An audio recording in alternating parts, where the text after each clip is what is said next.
Alright, welcome to another Sporty's how-to video.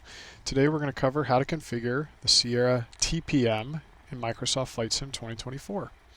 We're currently in a Cessna 182RG at London City Airport. We're on runway 27.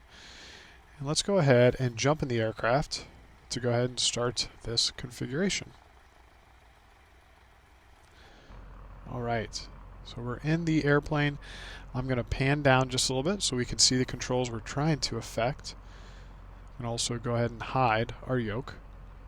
And to review, today we're going to focus on our throttle, our prop, our mixture, and our parking brake. So let's go ahead and open our controls window. And we can do that with the aircraft operating in the background. That'll be helpful today. I'm going to choose the Sierra. And then let's go ahead and scroll down categories-wise to power management. Let's click throttle, and we are looking for the throttle axes. So I select this, it's scanning, and now I'm moving the throttle lever on my Sierra TPM. It's identified joystick Lex L axis X.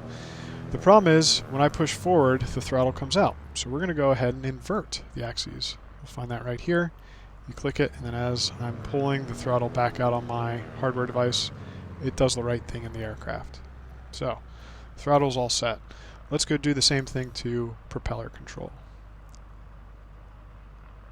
Propeller axes, scanning, and I'm moving my propeller. And it's doing the same thing. As I push forward, it's all the way aft in the simulator.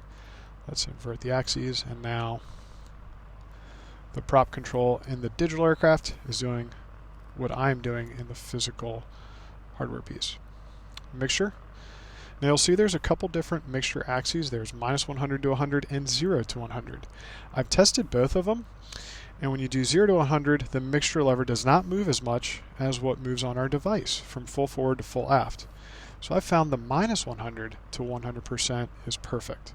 Let's go ahead and scan. Let's move our axes, and we now have that applied to left axis Z. Let's invert it so that when I push full forward on the mixture, there we go. It does the same thing in the aircraft.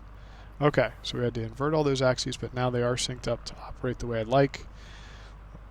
And we are good to work on the parking brake. Now for parking brake, we're going to use the search feature. So I'm going to type in parking brake.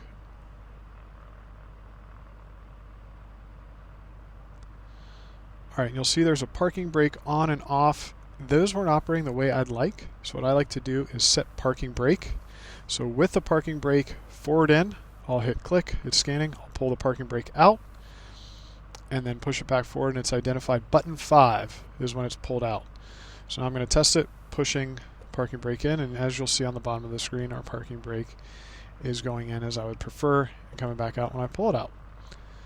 Now another way we can configure that button if you're having trouble is over on the gear or settings label. You'll see here are the buttons we have for setting the parking brake. I can toggle it off and choose which button I would like, and we know button 5 is what we prefer here, so I've reapplied it. That's just another easy way to set buttons to a command if you run into an issue while scanning. Alright, so our parking brake is set. We're now accomplished for today's mission. Let's jump out of this screen and just do a quick check. I'm going to go ahead and set my parking brake and then push it forward. That's working the way I'd like. Let's add a little bit of throttle. Looks good. Let's check our propeller control. Looking good. Let's check our mixture. Alright, so all 4 commands are working as I prefer. We hope this video got you flying a little quicker. In our next video, we are going to focus on landing gear, flaps, and elevator trim. We'll have a link to that video in the description of this one. We hope you'll tune in.